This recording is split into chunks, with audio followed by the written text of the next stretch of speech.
Yo, what is going on, guys? We are back with the Beyond Infinite podcast. This is episode number 5. You have your boy D Money that's talking right now, and then we have our amazing co-host, It's Guest Gaming, in the building. We have an awesome episode for you guys today. Hope you guys are excited. We've got some topics, all right? You might not think that there's so many topics, but we got some spicy topics for you, as always. Welcome in. What's going on, guest? How are we doing today?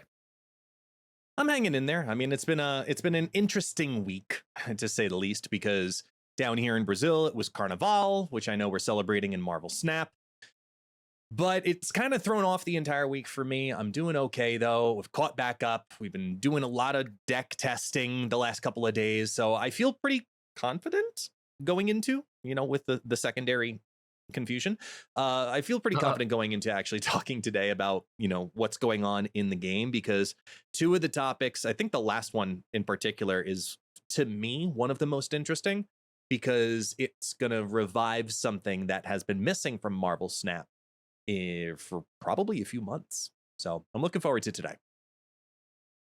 Me as well. Yeah, I've been having a busy week myself. I haven't gotten to play so much Snap. I actually been for those that do not know, I'm moving to Japan pretty soon, and I just got my teaching certificate for teaching English as a foreign language. It's official. Pretty excited about that. Round of applause. Thank you. But now I'm back on my Snap grind, so I don't have as much experience with the new card as Guest, but I'm willing to hear him out on all of his concoctions that he comes up with every single week, and yeah, we have Cull Obsidian that just came out this week, who we went over a little bit last week how we thought he was going to beat. But yeah, we have so if you guys don't know, he's a 4/10 that you can only play on a lane on a location that has a 1 cost on it. So I mean, of course, the first thing that comes to mind is it's 4 costs, so it's 3 costs because of Zabu. And a lot of people have been, I mean, Thanos has been like a really driving force in the meta for a decent while now, for quite a while, and that's like an auto include in that kind of deck. Yeah, how we feeling about that new card right now, guest? So it's not just Thanos. That's the thing. Like, he fits into so many decks because turn 4 is such a really it's a very precarious turn specifically. Because, for example, like a lot of people are very adamant that turn 5 is the most important turn because it's your setup for whatever your closing is on turn 6. But turn 4 ends up always being this like weird in between. Is it a tech turn? Is it a points turn? Is it a double setup? Like, what are you exactly trying to accomplish on turn 4? And more often than not, honestly, just points and getting priority or choosing to throw priority is where you end up kind of playing your turn 4 out. So what I like about Cull Obsidian is that it makes it very, very clear, whether you're doing it on turn 3 or turn 4, even on curve on turn 4, you are playing a priority game.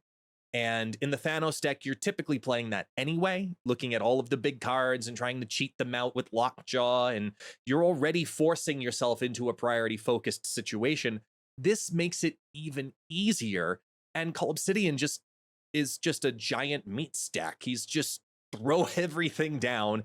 Here's a 4/10. Sure, you risk the Shang-Chi, but even with the prevalence of Shang-Chi, people are not playing Shang-Chi on turn 5. They're waiting for that final turn to know what they need to do, because you can't have 3 Shang-Chis. Even if you Grandmaster it, you can't have 3 Shang-Chis hitting everything. There are those rare situations where you have your Shadow King or your Rogue or whatever and you're pairing, and sure, but even against the Sarah Tech deck, when there's this much power consistently on the board, Cull Obsidian really helps just solidify that priority game. And to me, as secure as he is in the Thanos decks, my number 1 overall favorite location for him was actually High Evo. I really enjoyed his High Evo build a lot more, because in the Thanos build, you don't get to play it all the time. In the High Evo build, you're dropping Sunspot, Nebula, Misty Knight. You're playing that turn 4 with giant amounts of power. much more regularly. So I enjoyed that build a lot more, even though we tried him in a variety of different decks. Cull Obsidian is a card that we're going to have to get used to, because I think that even though he's running about a 20% appearance right now, according to untap.gg for infinite play, it's a 20% appearance rate, popularity rate, excuse me. I don't expect that to really drop too much until he's dropped in power, because he's just that good and strong for turn 4. Yeah, that's a beefy unit right there. And like I had said last week, and like Guest is saying right now, like, you don't necessarily feel that great about using Shang-Chi on that when your opponent's going to have these couple of other turns, 2 or 3 other turns, to be dropping some other big stuff. And maybe you're trying to like save up to see if you could get like a multi-kill kind of situation. But yeah, this it's just a big power guy, and especially if you are playing a deck like High Evo, like then you're probably running armor in there as well, maybe even a Cosmo, so you can protect your 410 there. And I don't think High Evo generally has like that many turn 4 plays. Like you have Cyclops that usually you want to play on 4, I guess. I don't think a lot of High Evo decks even play the thing anymore, and he's like kind of situational where he can maybe get up to the same power, or he's still going to be less power. Like he only helps with like Abomination, like the Abomination kind of build, which is very unpopular. So I could see it in there for sure. And yeah, you do run the Nebula, the Sunspot, Misty Knight, all of that. So you will be able to get that down, and it's really like not a hard prerequisite to accomplish for the Cull Obsidian effect. Like it's kind of like Miss Marvel in a sense, but like Miss Marvel before she got nerfed. Like you just need one card there, and there you go. So yeah, I mean, how many times are we gonna print these? I'm not gonna say it every single week, but so many freaking powerful 4-cost things and cards in Marvel Snap. Gosh darn it! I know. But at the same time, someday, look, I'm not gonna say it's inevitable that the Zabu cheat that we have currently in the game is going to be fixed. It's very likely, because of the way that it's kind of pushing the community towards this. Listen, we have some issues with 4-cost cards, and cheating them out is demuning the value of 3-cost cards. Like, I wouldn't be surprised if Zabu got touched in the future, but I don't think that fixes, as weird as that sounds, Cull Obsidian, because Cull Obsidian is just a giant meat stack. You look at, you see the constant comparison with Crossbones, right? Where Crossbones is a 4/8 with a very simple condition. Just as equally, you just need to be winning that lane. The difference is that 4/8 on winning that lane, very often you're not trying to super win, over the top win that lane to play out your Crossbones. You know that you're winning that lane. Maybe now it's time to go defend another lane. And that's where Crossbones really struggles versus a Cull Obsidian, where like today we found a great synergy where I absolutely loved playing Cull with Nightcrawler, because you could drop down the Nightcrawler, put down the Cull Obsidian, and then slide the Nightcrawler out. And it's super easy for that flexibility because it's a temporary condition and it's not a necessary win condition that you have to have, because that 1 drop has to stay there. You can destroy it. You can move it. You can do whatever you want. So the 410 stat line is just so incredibly strong that even when we've thrown in different situations of different types of decks, where I was mixing Cull with like Junk, and we were mixing it with Beta Ray Bill, and we were mixing it with a bunch of different decks, it always feels good. You never get scared of Shang-Chi, and there are going to be times that you do it, but most of the big plays come on turns 5 or 6 anyway, so this is just like an insurance policy. And in my opinion, is one that is flexible enough that it's worth saying you should get this card over most of the others this season. I was very adamant that Supergiant is going to be the long-term best card of the season, because I think tech-wise, it still will be. Look at us, 6 months down the pipeline, Supergiant's going to be a very relevant card. But Cull Obsidian in the here and now for quite some time is going to be an incredibly annoying card to deal with, because it's just a ridiculous amount of stats. Yeah, it's just like flexibility is a big thing in Marvel Snap, and Cull Obsidian is one of those cards that you can throw into a decent amount of archetypes, like you were saying, and a decent amount of decks in general. Um, yeah, it's just a feels good in a lot of decks. It's just like, yeah, like you were saying, it's always like a feels good thing, just like this podcast. Like it's like you when you tune in, it's like always like you just get like this warm feeling, and Always. It's fuzzy. it's just It's yeah, fuzzy. just full of wins, full of W's. Um, but yeah, Cull Obsidian, um, very strong, and especially with Zabu out there, a lot of different decks you could go into there. But yeah, so we have Cull Obsidian that dropped this week, but we don't have an OTA. There's no patch this time around, but we do have. I don't know if you mind me going into a different order here, but I think it kind of goes into the next thing with the Valentine's event that we have. So we didn't get an OTA, we didn't get a patch, but we kind of have like a mini patch that's going to be around for a few days at the moment, which is this Valentine's event that is around couples, power couples. And I'm not talking about like you and your wallet, like when you really when you unlock those Dude, Series you 5 missed cards, an opportunity to say Z and I, and you screwed it up. Dude, was you just say that next. Dude, I was about to say Valentine's Day just happened. Like, do you really need to go back into the doghouse that fast? Yes. Dude. Always. You'll be in Japan with her soon, man. Dude. Yeah, me and my girlfriend are both streamers, and people do call us a power couple in Snap and everything. So I did make a little graphic for Twitter of us on there. But yeah, power couples are in Marvel Snap. They were already in Marvel Snap, but now they're actually in the game. This is true. This is true. And power couples in the game are a little interesting. So basically, they couple up two cards. Like Angela and Sarah are a couple in the game. So if you play Angela, then she actually gives +1 power to Sarah, and vice versa. So you can get a total of +2 power if you play both of those cards.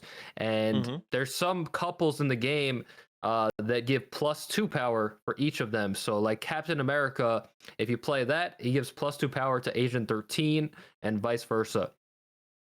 So interesting dynamic here. We have how many power couples? 1, 2, 3, 4, 5, 6, 7, 10-ish. 10. Like that. Yeah. 10 different couples that you can use right now in the game till I believe February 20th. Yes, February 20th.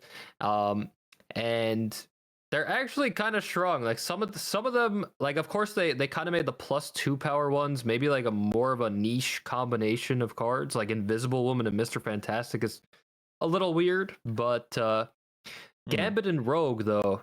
Gambit and Rogue giving each other +2 power each. And then Captain America and Agent 13. I think those are like some of the strongest ones. Well, I mean, if they worked, because Rogue got messed up. If Rogue actually kept her effect and didn't lose that with the text rewrite, yeah, it'd be great. But that would have been the most broken one by a mile. But unfortunately, Rogue's effect gets erased when she adds on another effect. But even still, beefing up Gambit's a good thing, right? Yeah, that part is not so great. I think there's another bug as well. I think there's somebody was saying there is a bug with Invisible Woman too. I don't remember. If somebody in chat could let me know in the meantime, that'd be cool, because we are recording this podcast live on the D-Money channel, by the way, on Twitch. But yeah, we have these power couples, and supposedly they work multiple times as well. So if you have 2 She-Hulks, the example that they gave was if you have 2 She-Hulks in your hand, then and you play Daredevil, then it buffs both of the She-Hulks. Correct. But I mean, I was playing last night. I'm just saying, it says on the post that they made that they work multiple times. But I was playing last night, and I got a copy of Captain America, and I had Agent 13 out there. So I play. So Agent 13's on the board. I play the first Captain America onto cloning gallery. cloning vest, whatever it is. I get the buff on the Agent 13, and then I play the other Captain America out of my hand, and I did not get the +2 again. So I don't know on Captain America or on Agent 13? On the Agent 13. No, they don't stack. So you don't get multiples.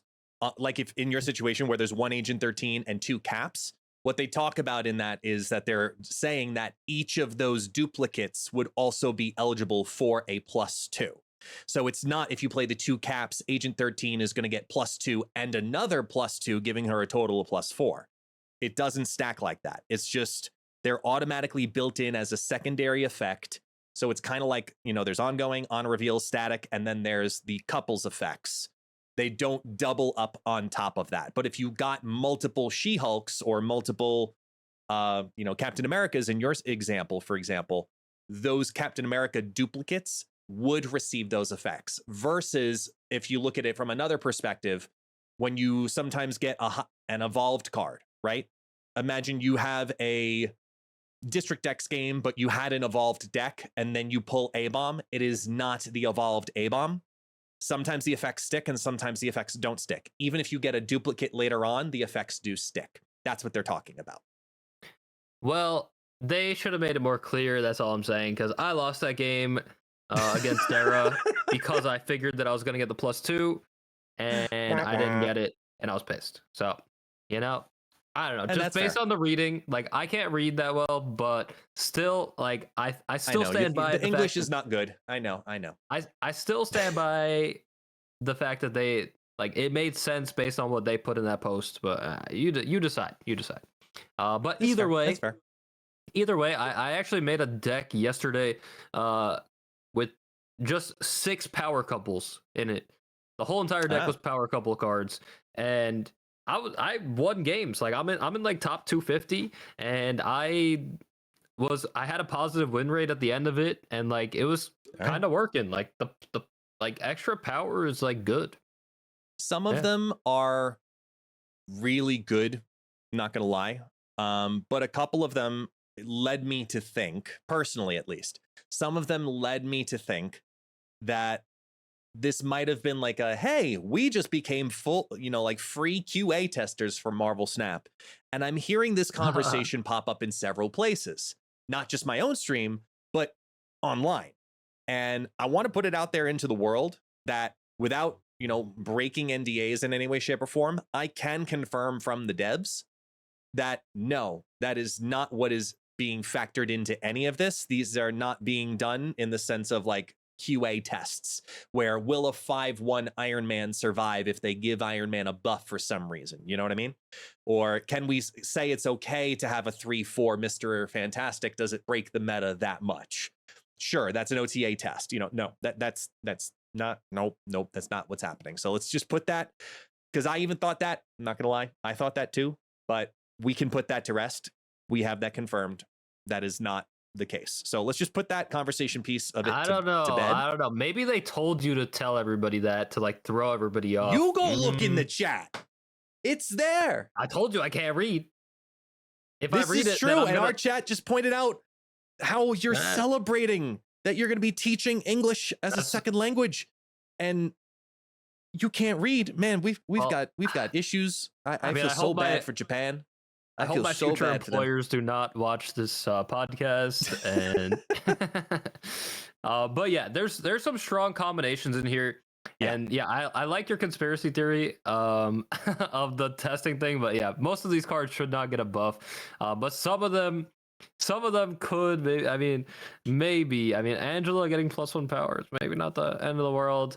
Or yeah, I guess, I don't know. There's pretty powerful cards in here, honestly. Outside of like the Miles Morales kind of thing, but yeah, that one's weak. Some of these combinations are pretty strong, especially the Gambit and Rogue combination. If the Rogue thing worked, it would obviously be a lot better. But Gambit and Rogue, those were like the MVPs of my deck that I made yesterday. Because like Rogue is just, there's a lot of powerful ongoing effects in the game right now, and then Gambit obviously is going to snipe the best card on your opponent's side of the field. So yeah, like if you play it like me and if you get that streamer luck, like you have to go live to get it, but Yeah, Gambit and Rogue were really killing it for me yesterday. I think those were like the standout ones. I think another popular one. I think this was also on the picture that Marvel Snap had tweeted out, or like that's like on the news section. Is the Vision and Scarlet Witch combination, which give each other that was +1 a each. pretty good one. Yeah. I tried working that one in as well personally, just trying to see if it's going to be a good deck if I did similar, because I think it was either 2 or 3 couples together into a deck, and I personally wasn't a huge fan of it, but in the sense of the deck building that I had throughout these pairs.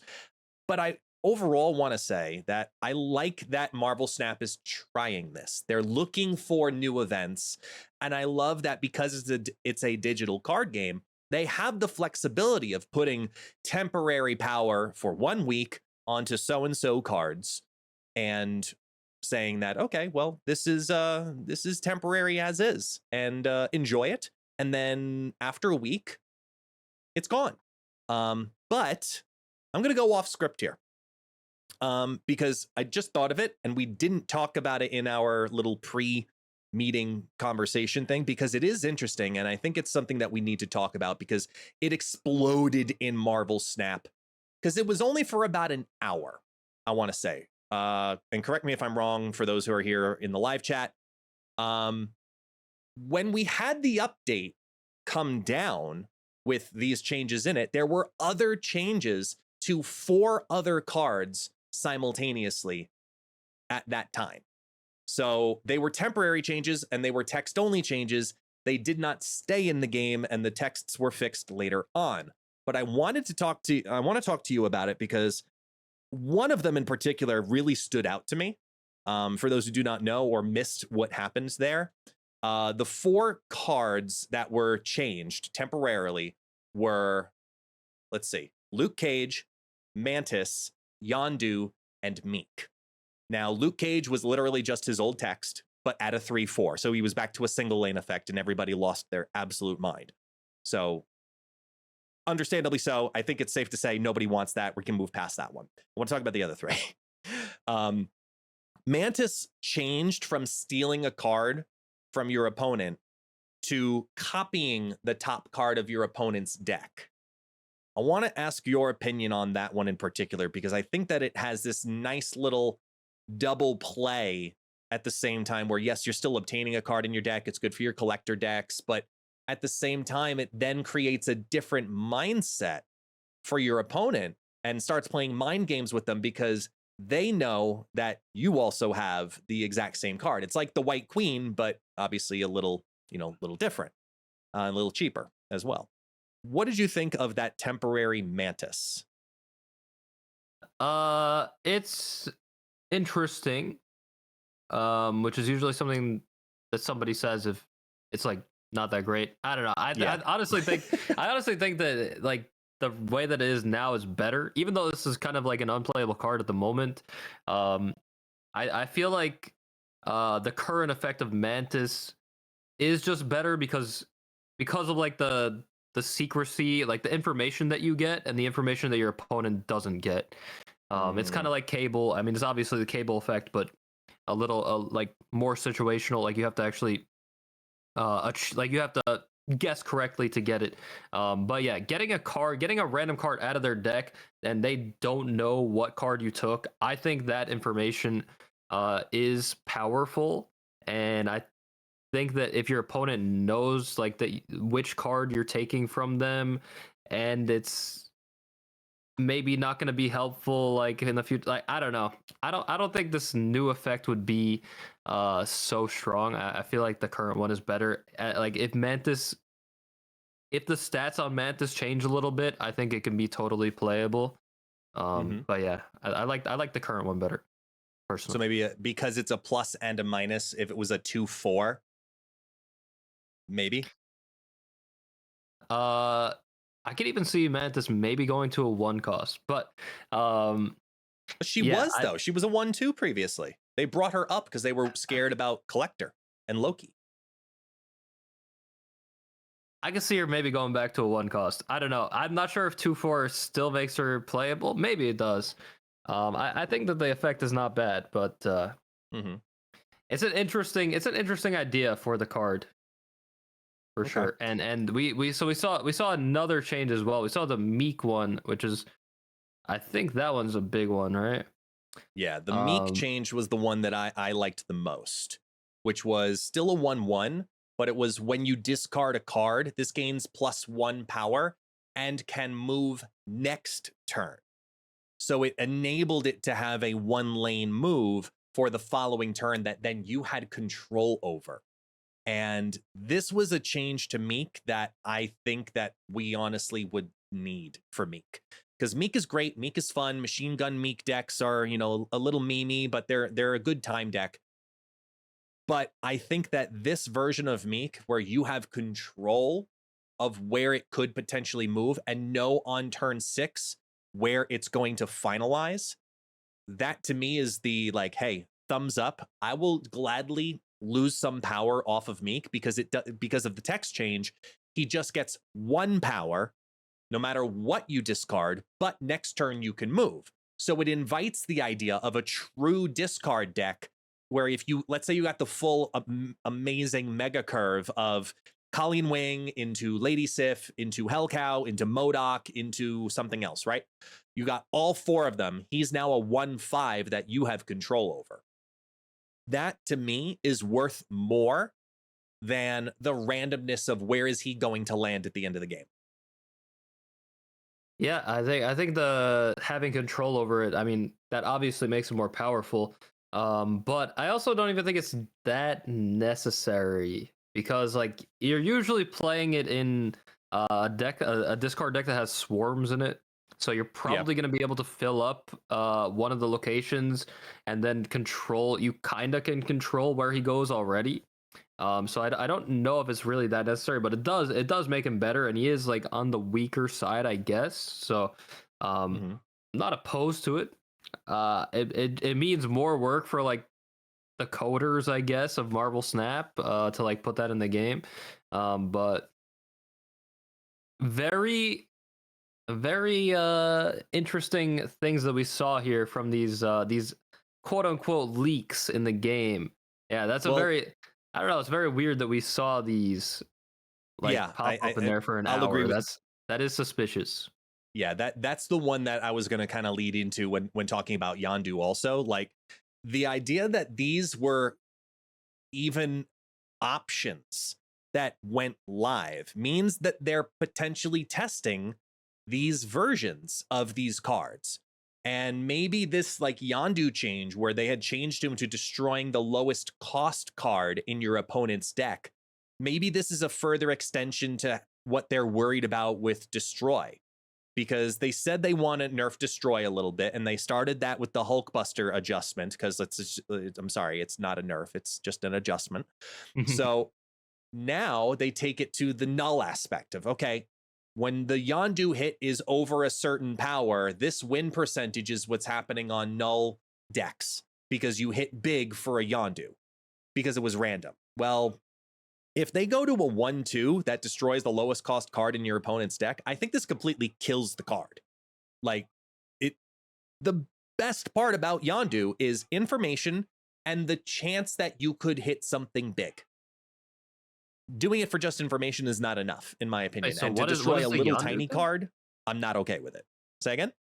What is this? What is the Yondu one exactly? Yondu is destroy the top card of your opponent's deck currently. Now, well, not now, but in the other version that temporarily was in the game, it switched it to destroy the lowest cost card in your opponent's deck.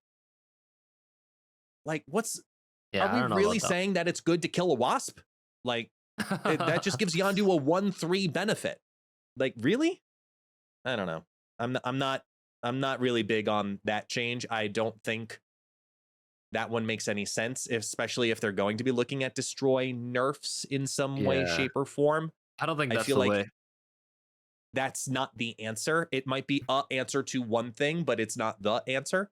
But I think the Miek change is the only one out of all of those temporary text changes that they really should actually implement into the game on the next patch, because that is primo in my opinion.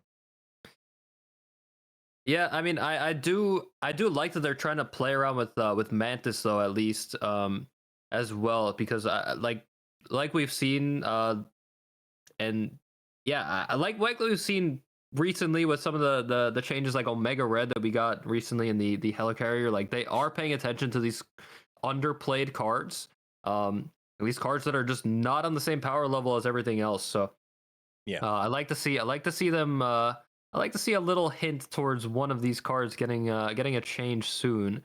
That would be nice, but we do have another change coming in the game. Like we still don't have these OTAs. So OTAs are actually, I don't think we're getting one for another couple weeks at the moment. Or Right. yeah, so not this week and not next week, but I'm pretty sure the week after. I think on the 29th. The That's the 29th, next. I want to say it is. Yeah. That's the next OTA. But at least we have the game. I think a lot of people can agree that the game is actually in like a pretty, like the meta is actually kind of decent at the moment. There's kind of a solid amount of room for a variety of decks to be playable currently. So I'm actually okay with this lack of changes for a little bit. And like we have the Valentine's Day power couple thing is keeping us preoccupied for a bit as well. And then we have another new card. Obviously, there's a new card being dropped every single week.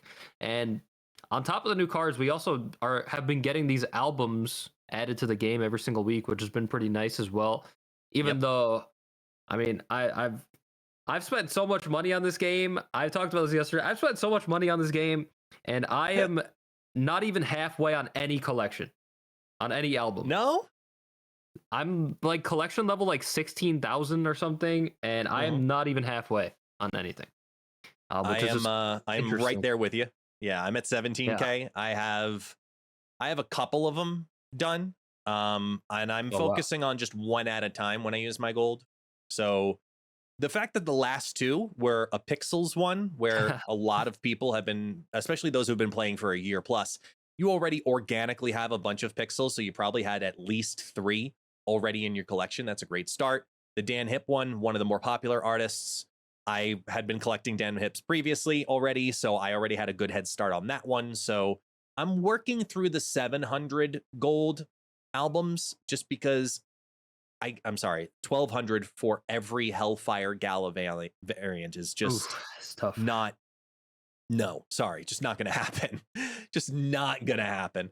But nevertheless, I like that they're giving us more albums.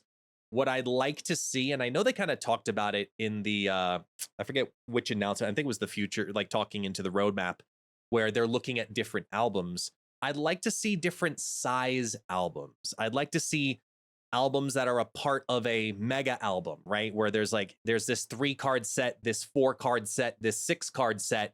If you get all 3 sets, then you also get this. Like, I'd like to see that stacking of the albums. So it's like pages of albums, if you will, not just, okay, you got to collect 12. Here you go. Good luck. Like, I'd like to see some smaller albums, even if it's with variants that haven't come out yet. I'd like that flexibility too, but I'm glad that they're giving us more of them that we can organically just, even as free to play, you unlock cards, you unlock different albums, you unlock more opportunities for more cosmetics in the game. So I do like that they're giving us those. I like it, but I don't know. I feel like I have like a million. I feel like I have like a million pixel variants in my collection, and I'm not even halfway on that one either. So I don't know what's going on. I don't know if they somehow rigged it. I mean, they probably did. They probably just chose like a lot of. They honestly probably looked at like how many people own each of these variants, and they chose like the lesser owned ones and put them in these albums. That's what it feels like. I don't know. You decide, but let us know in the comments how you feel about that, because I don't know, man. I have so many pixels, and I didn't even know I was missing, like, I didn't even know I could be missing, like, 12 more of them. Like, it did not feel possible, but it is. Yeah, any album that they come out with, I am somehow missing, like, 8 of them, at least. So, I don't know. I've spent, like, $6,000 on this freaking game, so but whatever. Yeah. We have a new card. We have a new card coming out this next week. His name is Corvus Glaive. It's a 3/5 and has on reveal discard 2 cards from your hand to get +1 max energy. how we Yeah. doing? We have another discard synergy here, and then I think we have like another. There's another discard card coming soon after. Like this card is Yeah. getting some love, and yeah, how we feeling about this one, guest? So when I was getting ready for the Corvus Glaive video, I was really wanting to try to figure out how effective Corvus would be as a ramp card rather than just being a great discard card, because a lot of the decks aren't necessarily looking for ramp, but a lot of ramp decks are looking for options to ramp. So this is another one that kind of feeds into that hope. And as I kept going through it, even though I worked on, I want to say it was 9 decks. Yeah, it's 9 decks in the video, trying to figure out Corvus without his significant other, Proxima Midnight, who comes the following week, where she's a 4/7 that if she gets discarded, she lands in the location that has the lowest power at that time of the discard, as long as there's room in it. So I like that Corvus Glaive is adding to discard, and I think that the 2 cards together are going to be what bring discard over the edge to now becoming a truly competitive deck, especially with a Dracula synergy. I think that Corvus Glaive is now a great turn 5 play with some extra pieces, so that way you have a double option on turn 6 going into 7 power. 7 mana. I think that Corvus Glaive as a ramp card, though, is a lot more interesting, even though it's more random. And the best deck that I could probably build with him right now was a Galactus deck, because I put in our boy, Howard the Duck, so that way you know what's coming next. So that way, if you discard things, you at least kind of have a head start on the next turn anyway. So no matter what you discard, you know what you're drawing. And I like that a lot better, because it also gives you priority. Because, Corvus is 3/5. Those are good stats. Those are really good stats. And that should not be slept on. And that priority is incredibly important as you're going into the final Galactus reveal turns. So I like that a lot for Corvus. But as a discard card, even though there are a lot of decks that can take advantage of that effect, you get out the X-23, you get out your Wolverine, you get extra cards out onto the battlefield because of Corvus. I just don't know if by himself he's necessary. As weird as that sounds. Yeah, it's a little interesting. So you said a ramp deck, and I think that's a cool way to. That is a cool avenue for this card, because we see the only other way you could compare it to Electro in a sense, where Electro is a 3 cost card. It doesn't put down as much power by far, and I think that's what you were kind of talking about. Obviously, a 3/5 is not it's not great stats overall in the game. With the power level of the way that it's fine, I guess, but comparatively with Electro, who's a 3/2, yeah, and you're getting the same effect kind of. The +1 max energy, especially in a ramp deck where you're probably only playing about 1 card per turn on average, when you get to those higher cost cards. It doesn't really matter if you discard 2 cards per se, because you're not going to drop your whole hand usually. So the +1 max energy, just having another, you could probably run Electro and this in your deck, just so you have a consistent way to ramp up to those higher cost cards, or ramp up to Sandman, for instance, on curve. Yeah, I think just having another avenue for that, and yeah, it's probably pretty strong.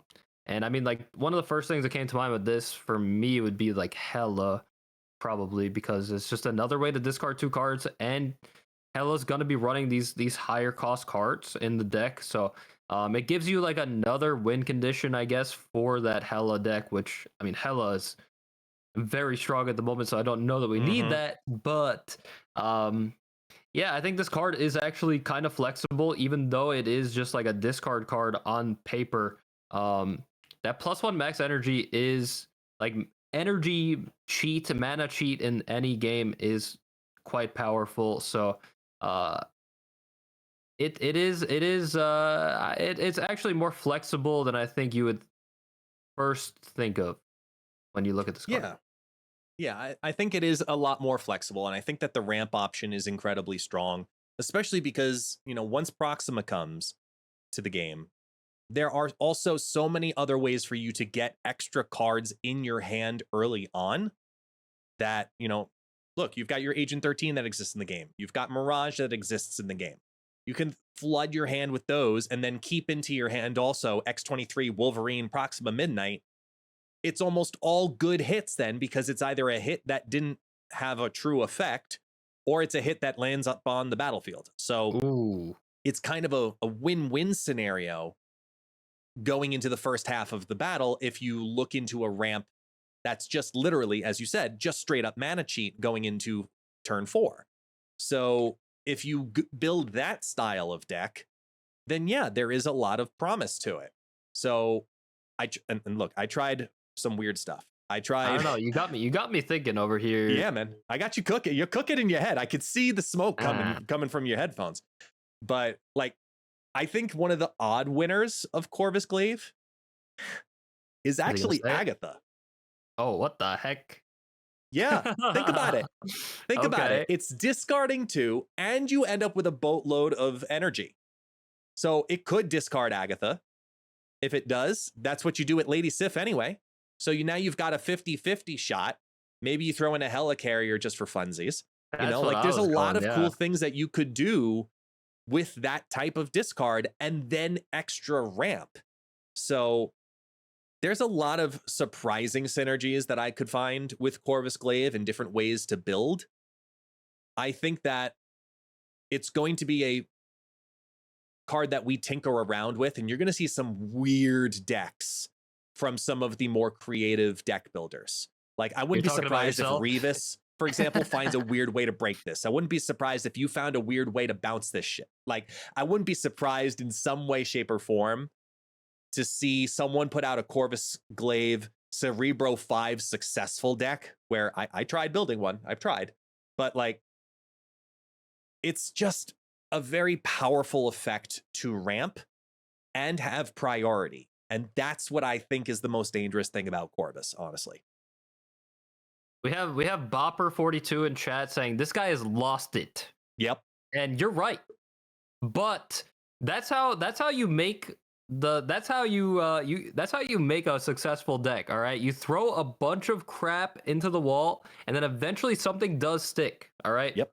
So he might be spewing some BS here, but I can assure you that at least 2 of these 8 ideas that he just said are probably a gold mine. All right. And maybe not. I'll take that ratio. The Agatha thing is maybe a little crazy. But honestly, the Helicarrier, when he was saying Agent 13 and getting all these random cards to your hand, the Helicarrier thing is actually kind of real. I don't know. I've been messing around with Helicarrier ever since Guest was talking about it last week, and yeah, Quinjet into discard Helicarrier is honestly just very strong. It's really strong. The reduction on these cards. I mean, mana cheat again, but the reduction on these random cards. That your opponent doesn't know how to play around. They don't know what they're playing into. They don't know what you're snapping on or what they're snapping into. It's powerful. And add a +1 energy into the mix here. I don't know, man. We're kind of cooking now. Yeah, I like that. I like that. It's an exciting card because, like I said, you look at the comparison to Hellcow on the other end of it, right? Where Hellcow's great stats, but the quote-unquote downside is that you're discarding 2 cards. So same thing, you've got great stats earlier, discarding 2 cards, but long-term, you actually end up with way more benefit. So because this happens earlier, this opens up a completely different flexibility of what Corvus can do. So the more I sat and I thought of this card and was theory crafting decks and looking at different synergies of how we could ramp things out and when and why and da-da-da, this is a surprisingly fun card to theory craft around, because even when RNG isn't your friend, the deck can actually benefit bad RNG from bad RNG. So I like Corvus a lot. I think he's going to be an exciting card. I do think he will truly shine the following week once we get Proxima Midnight into the game as well. So the only advice I'll give people at the moment is, if you plan on getting Corvus, you should plan on getting Proxima. It's not mandatory, but it's the more intelligent synergy. If you're using your resources and you love playing discard, then it's great. Awesome. Have fun. You know, it's going to be a cool, fun card. But I think they're a very dynamic duo for a very understandable reason. So I wouldn't be surprised if that ends up being the next couple, not the Valentine's couples stuff, but like the next couple of Marvel Snap that starts to go into some meta relevancy. I wouldn't be surprised. I would not be surprised. But I'm hoping now. I'm really hoping that Corvus does great, because there's a great bet going on in the chat where, you know, we could get this HD graphic stream monetized now. That'd be great. That'd be awesome. Thank you for the screenshots. But yeah, $2,500 coming in the chat here. If Agatha Corvus is good. Done. That will be the first deck I go ahead and run. I will do a 20 game test. If I get a 60% win rate in Infinite, I think that qualifies. That is my goal. Corvus Agatha. The deck is already built. It's on YouTube. Enjoy. So moving forward, though, because we're talking about couples, and one of the most dynamic couples, because we're streamers, of course, is Ludwig and QT Cinderella. And that's going to be my segue into QT Cinderella and the Streamer Awards. And I'd like to think that was a pretty successful segue. So you're going to run with me on that one, right? All right. For those who don't know what's going on, Marvel Snap is sponsoring the Streamer Awards, which are hosted by QT Cinderella. I mean, a feature from QT Cinderella. And they've done this weird thing. I'm going to call it a weird thing. I don't know if I'm 100% behind it. I want to hear your take fully on it. It's, if you go to QT Cinderella's stream, her own Twitch channel, and either sub or gift a sub, you'll unlock a mystery bundle, which is a mystery variant, 200 credits, and the I'm an Influencer title. Now, this is happening on Saturday the 17th, so it might have already happened by the time you listen to this recording, but I want to hear your thoughts on this first before I go into mine. Yeah, so if you guys don't know, the Streamer Awards is an event that's hosted by QT Cinderella, another Twitch streamer, a very successful Twitch streamer who is dating Ludwig. They've been together for a while, and he is also another huge creator, but he's on YouTube, but he used to be on Twitch. And yeah, it's basically just an award ceremony for streamers, which I believe it's voted. I think it's based on some votes that they get. Or maybe they decided it themselves. I don't know. But yeah, it's a big award ceremony that she throws on for the past couple of years at least.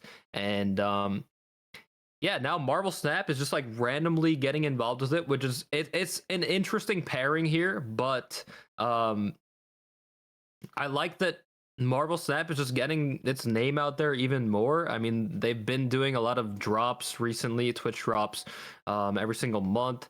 And they've had some Twitch Rivals events as well. So it's just nice to see Marvel Snap like supporting content creators in general. I think I feel like that's a cool thing for the game, and yeah, it's gonna get their name out there. And then like you just have to gift a sub. You have to subscribe to the Twitch channel, or you gift a sub, and you unlock the title that he was saying, 200 credits and a mystery variant, which, I mean, that's pretty good value.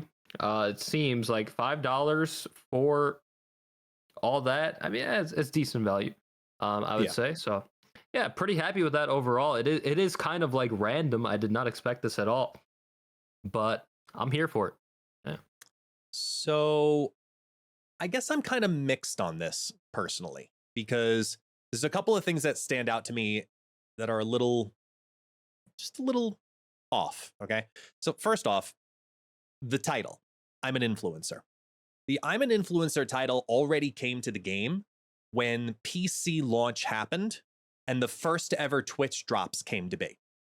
So it's the only way that streamers have had the opportunity to get, or anybody for that matter, had the opportunity to get the I'm an influencer title for the last, that was back in August, right? So or it was late August because it was right before SnapCon. So I was like, okay, I'm an influencer title. So it's a used title, nothing new. That's number one. Number two, 200 credits is basically, just bonus chump change. Just call it what it is. It's achievements over the 8 hours, whatever. Okay. And then the mystery variant. So the mystery variant then is really what your value is. So you're getting 200 credits and a mystery variant for $5. And if you look at the equivalent on actual like value of what that is, it's about on par with the gold value of, spending the 700 gold for a random mystery variant or a non-premium, I should say, mystery variant.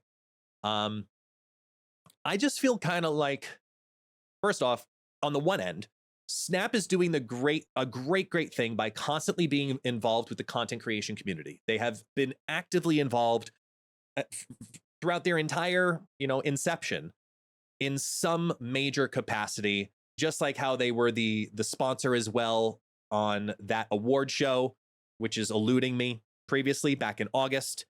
Right before SnapCon when they did the announcement for the PC launch. It's just the mobile game awards, I want to say it was maybe.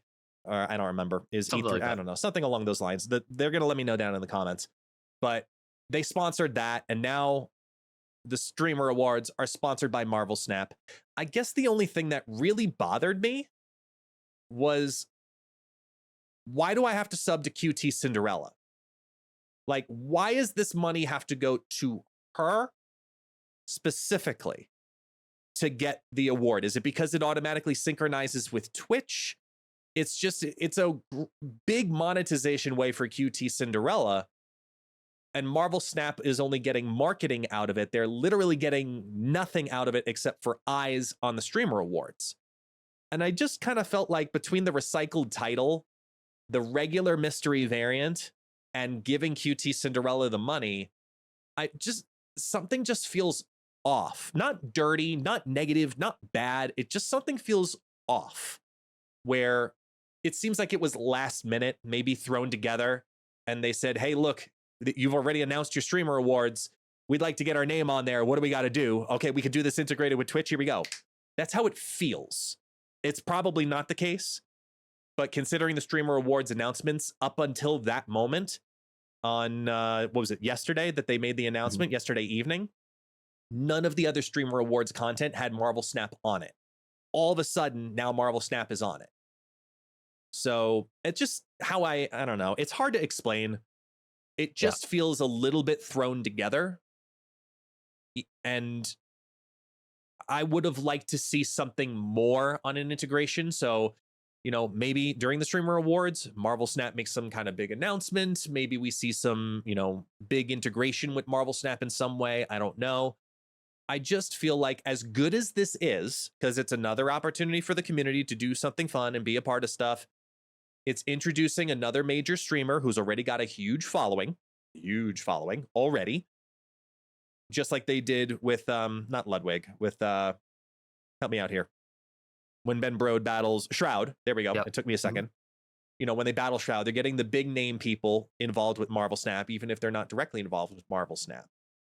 I don't know. Is it just me? I mean, I would have liked to see a little more. Like, it's like not great value. Like, it's fine. Like, you're supporting the streamer awards, kind of like, I feel like QT Cinderella, like she had put out a tweet, I think like a few days prior to this, kind of like asking for sponsors, I believe, or like support for this event, because I think that she does like go like kind of like negative money, like to throw this on. So I think it's nice to see like the support like this for an event that supports like other content creators. As a content creator, like, it's nice to see the support in general. Not that I'm gonna win an award anytime soon for anything, but no, I hear you. it's cool in general. I feel like it is a bit random, and there could have been like more of an award, more of a reward for supporting this. And like, yes, like if you're doing this, you're probably doing it just for the rewards, not because you like QT Cinderella at all, or you care about the streamer awards. You're just like, I want my mystery variant, even though I know it's gonna be a pixel. I don't care, just give it to me. Like, it's $5, whatever. Yeah, I agree. It doesn't like rub me the wrong way. Like you were saying, like it's not like a negative kind of thing, but it's just like it's just random, and it's just like kind of meh value. But overall, I'm still happy to see it as a content creator and as a Marvel Snap fan. Just any way to get Marvel Snap's name out there, like that's cool. Even though it's mobile game of the year or whatever, and it's won like multiple awards. Do they really need it? Who knows? But yeah, I mean they're supporting content creation in general. Love to see it. And it is kind of weird that they're giving out the same title, like you said. That I had thought that this was already a title in the game, that I had this already. Yeah, I don't know. I don't even think you get anything extra if you already have it, so it's kind of lame in that regard. But I mean, maybe they're sponsoring this because like ItsGuestGaming is about to win like one of these streamer awards or something. I don't know. Is he about to win streamer of the year? Is that what's happening right now? It's a cute thought. I appreciate the sentiment, but as of right now, I think it's safe to say that Marvel Snap is consistently trying to be involved with the community through Twitch in some capacity, yet very often I feel like they neglect the community that they already have. And what I mean by that is we have this need as a community to see the best decks, to go on Untapped and look up the stats and be creative and be competitive. And I feel like there's a constant conversation for game modes that are asking for us to be competitive in some capacity, and we're just not getting there. Right now, they're focused on monetization, hence the album's release. And we've been asking for different types of tournaments and events and things to be happening with Marvel Snap directly involved with the community, not just invite only for content creators. And we haven't seen that integration necessarily quite yet. So we as a community have to make those events. We have to go out of our way and say, this is the event that we want to build. Maybe Marvel Snap wants to get involved. Maybe we can do a league. Maybe we can do a tournament. Maybe Marvel Snap wants to get involved, but they never do. And I can speak from the back end of working with the devs.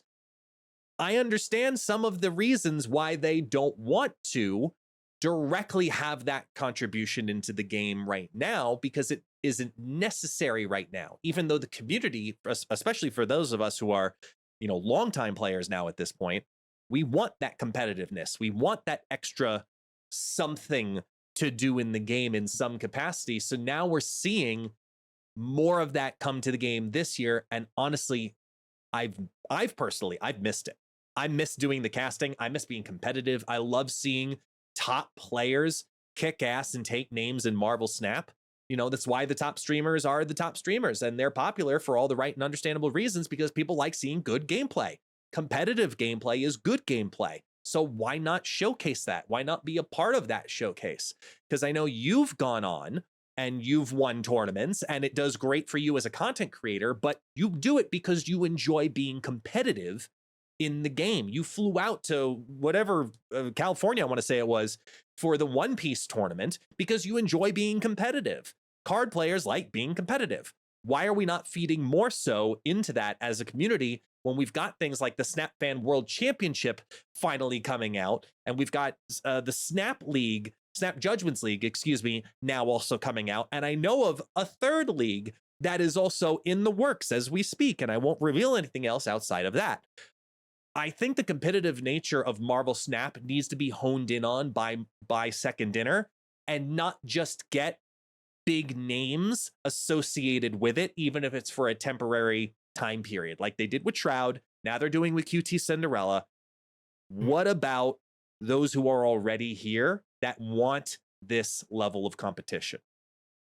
Yeah, it's been pretty evident for a decent while now that Marvel Snap doesn't really care about the competitive scene. And you can see that through these various deals. You can see that through the pure fact that there's no spectator mode in the game. Yeah. Like they don't really care about the competitive viewing experience like for these tournaments that people run.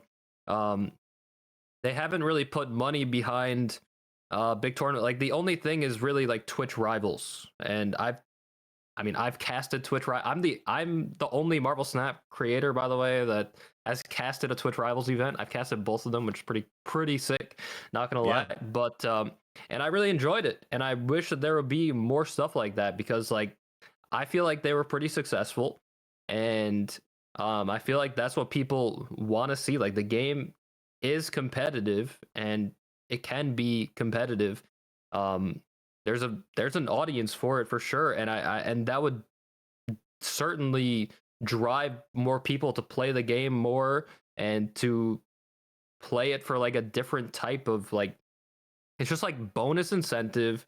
And I mean you see it with every card game, like that's like Hearthstone for example, like the top players of the month, like they like at the end of the season, like the top players accrue these points that will qualify them for bigger events, for like master tour events. And it would be great if Marvel Snap had a similar kind of thing. And I feel like it would happen eventually. I mean, the game's been out for over a year at this point, a little over a year, so it hasn't been out for so long. But I just hope that, yeah, like Guest is saying, like they're doing these cool, they're sponsoring cool events, like they're doing things with popular streamers and everything, putting money towards that. It would be nice if they put money towards an actual competitive kind of scene, even if it's like not even that big, like even if it's not $250,000, like maybe just put like something towards it. I don't know, just like give us something. Yeah, and it's not even a prize pool that I'd like to see from Marvel Snap. It's a integration and understanding that there is a competitive scene and that there are ways to be able to spectate, whether it be, through a spectator mode or create certain types of customizable matchups where you can disable certain locations that are too negatively impacting the tournament scene, because nobody likes to see a finals and it's down to the final cube for each player and then ego comes out of nowhere. Like there are certain things that when there's that amount of money on the line, no, that's not okay. And from a competitive standpoint, that's not okay. Up to a certain point, ego is okay. But once you get into high stakes rounds, I don't think it's all right. Because you can't say that ego determines the difference between a $25 and a $5,000 winner. You can't tell me that, and I will never believe you on that argument ever. I'll tell you that right now. I'm not gonna necessarily defend it, but that does happen in these digital card games because there's a lot of randomness. And even if it's not ego, it could honestly just be like Crimson Cosmos, and that's maybe worse. Not gonna lie. Like if I'm playing a bounce deck or something like that, like, or I'm playing like a surfer deck that is playing like all 3 drops and I can't play anything into that location, and this is the final round and I get the worst location for my possible deck, I would maybe even rather have ego come up. Not gonna lie. And like you have a game like Hearthstone again that we've seen world champions been bored. There's a world champion of Hearthstone, Pavel, who literally like played this card that gives him a random spell, and it gave him the only spell to give him the win, and now it's called like Paveling Book, the Babbling Book, and now it's called Paveling Book. That's what people call it because it's just like, especially in these digital card games, there's going to be a lot of money, or there's going to be a lot of randomness, and when there is a lot of money on the line, like I play even like trading card games that have random effects, and they when there's a lot of money on the line and you lose to just random, it is like the most heartbreaking thing, but that's how it is. Like that's the nature of card games. Even not trading card games, not collectible card games. Like if you look at Texas Hold'em poker, I mean, for example, like you're paying $10,000 to get into the main event, and you lose. You just lose because your opponent just gets the one out that they can get on the river on the last card. Like it is the most feels bad thing ever, and that's gonna be in the game. But yeah, that's a whole topic for like another yeah. Yeah, it's a topic for another cocktail, but I'm gonna articulate the difference between random RNG and losing agency. So if you have something that has RNG built into your deck, let's say you have Agent Coulson built into your deck, you know, and you've made a conscious choice to factor in RNG. For example, you've played Quinjet, so you're now minimizing and mitigating the damage that could happen from that negative or could be very beneficial positive effect. Something like Ego, you lose that ability because then it just becomes, do I stay in, do I go to the next turn, or do I snap, or do I retreat? Those are your only 4 options. And that's a removal. That lack of agency is the biggest removal for the tournament scene, at least in my current opinion. There are other more frustrating locations. For example, nobody likes playing into New York, where turn 6, literally everything on the battlefield can move. That's incredibly difficult to play around. Everybody knows that. It's annoying and a pain in the butt. You have weird locations like Weird World, where it's not as fun to get that very early on, especially in closed decklist tournaments, because now that information's being revealed out, and then it's a game of chicken of who retreats. There are going to be several locations that everybody has their least favorite. But I think that from a competitive standpoint, there's certain RNG that should be allowed and should be permitted. For example, in Pavelbook, the exact same thing. It's a random spell. You have a chance at getting anything, but you made a conscious choice knowing that this is the chance that you chose to take, not the game chose to make for you, and you have no choice whatsoever in regards to it. You chose to say, let me roll the RNG dice. Then it pays off if it, ends up being what you needed, essentially. Versus, I have zero control whatsoever. For another great example is you get Triskelion, right? Triskelion pops up on the battlefield and it gives you it gives you Agatha. That is awful. That never feels good. It's happened. And I've watched it play out as chaotic. Good chaos sometimes, but chaotic nevertheless. And that lack of agency is the thing that I feel is what holds back some of the competitive nature of people wanting to take Marvel Snap potentially competitively serious, because Marvel Snap is not integrating tools for us to build lobbies and tournaments and play and situations where we can either A, customize where we want to play, or B, say that certain things are integrated where we can observe or not. So I would like to see Marvel Snap integrate that into the game, because I know why they don't. I know for a fact why they don't, and it makes them no money. Because as of right now, they're not in a position to need to make money in that aspect. They're not looking for the market, because tournaments is exclusively marketing. And people don't like hearing that, but it's the truth. Tournaments is only marketing for the game. That's all it does. Look at everything that they've chosen to do and be a part of up until this point. It's only been marketing. It's been getting people to come to the game in some way, shape, or form. So if they're struggling, tournaments are the best thing they can do, because it shows top tier play on a very fun game, and that brings another wave of people into the game. Until that's necessary, I don't see Marvel Snap getting involved with the tournament scene, even though it's probably the most requested general thing from the current active player base. All I'm gonna say on it before we close out is just that I don't mind them limiting stuff, but also like allowing the option to limit certain things or locations or cards, like Agatha coming up, or like a location like Ego. But there is, at the end of the day, you are correct. Like, it's a marketing thing, and what better way to market your game but with some crazy content that you're creating with some crazy finale with Ego coming up, or with Hub giving you like even like a location like Hub can change the entire game. Like that's the thing about Marvel Snap that makes it so fun and so interesting and so triggering, but also like so fun to watch is these random locations and playing into the random locations. And you don't get to actually play the game when Ego comes up or when you get Agatha, but you still get to play the game a little bit because of, like you were saying, with the snapping, with the retreating, that kind of thing. Like you do have some decisions to be made. Not that you get to still play out your turns, but little niche decisions can still make a difference. And yeah, just people love random. That's at the end of the day, people love random. All right, as trigger, like especially from a viewer perspective, it's gonna be more fun to watch than if I'm the one playing it and I lose because of Ego, and I lose out on $50,000 because I didn't get to play the game. That's gonna feel like absolute poop.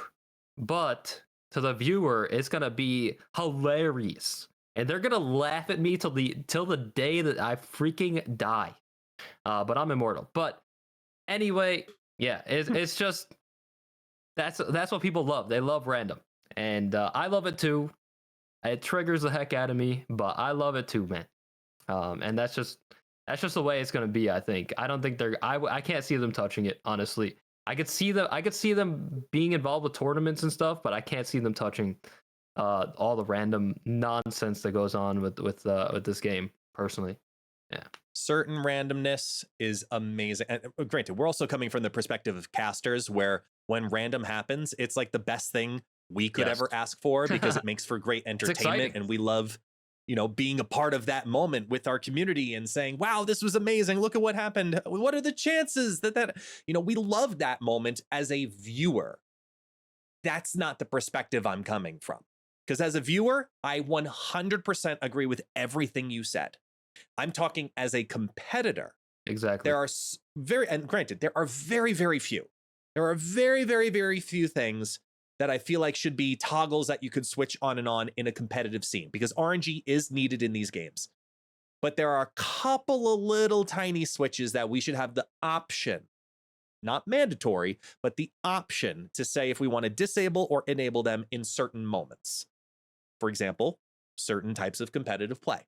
But I think either way, whether they do that or don't, you and I both agree that we want to see Marvel Snap get into the tournament competitive high-end scene. And maybe that comes with clans in the future. Maybe that comes down the pipeline as we see more unique things come to the game. But as of right now, we're doing them. Snap Judgments League is coming on up. Watching the Snap Fan World Championship is coming on up. That's the competitive nature of Marvel Snap at the moment. What happens from there? Who knows? Maybe you and I, we should just throw our own tournament and just call it a day and just, get it competitive people, and we'll cast it and have a good time. And, Nah, I want to, at this point, honestly, like all I want them to make a competitive scene just so I can see you play in it and you lose to Ego in the finals. That's exactly that's exactly what I want. Fine. I don't even care about anything. Done. That I'm on my villain arc right now. I'm in. But yeah, but I appreciate you. Yeah, we have some we have the World Championship of Snap Fan coming up. We have the Snap Judgments League coming up. We have some other leagues that are arising. Like it's at the very least, it's cool to see creators and fans of the game putting together stuff since Marvel Snap won't. And hey, if that's the best we're gonna get right now, it's still nice to see, and we still love the game. Like we might be talking like all this crap on certain things, but it's just because we're passionate about it. We're just passionate about the game. We want to see it succeed from all facets, and we know like we of course ourselves want this competitive kind of side, and there's going to be a lot of people that don't want it, but we know that there's other people that are like-minded like us that want this kind of thing in the game, and it's just going to be a positive for the game. and we want it. Just give it to us. It's true. It's not much. It's not much. Yeah. Just throw it just at a 50, little 50K. support. Just a little support. That's all. But Mr. D Money, I think we hit everything. Did we? We hit everything we wanted to hit today, and then some. Yeah. So I think that's going to be safe, and we call it. We get ready for next week.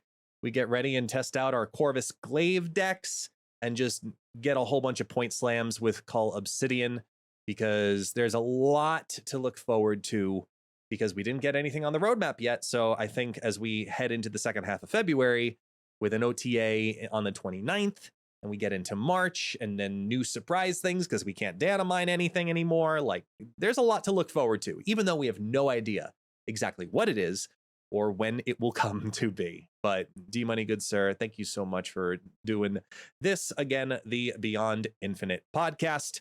We are always recording this live on D Money's Twitch channel. Stay tuned to his schedule to find out when we are recording, typically Thursday nights. And sometimes we have life get in the way in the process. But appreciate you as always, good sir. D Money and friends, have a wonderful rest of your day. Until next week, peace out.